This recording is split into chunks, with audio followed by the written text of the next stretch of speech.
এ মমতাজুল বলেন, আর ডাবচোর ভুড়িমুটা ইয়াসিন বলেন, আর এ সিস্টার রাহুল বলেন। ব্রাদারান ইসলাম, ও মুসলমান হয়েছে কি হয়নি তাও জানি না ব্রাদার। তো এদেরকে তিনজনাকে এক জায়গাতে করেন।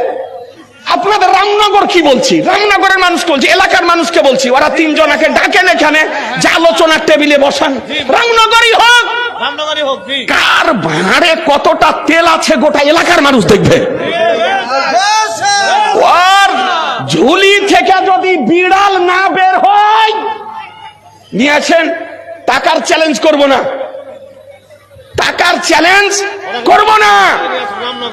রামনগরে নিয়ে আসেন, রামনগরে তো ওকে দিয়ে জালসা কেউ করিয়েছেন, এলাকাতে তো জালসা করিয়েছেন, তো নিয়ে আসুন সিস্টার রাহুলকে, মমতাজুলকে আর ওই ইয়াসিনকে নিয়ে আসুন।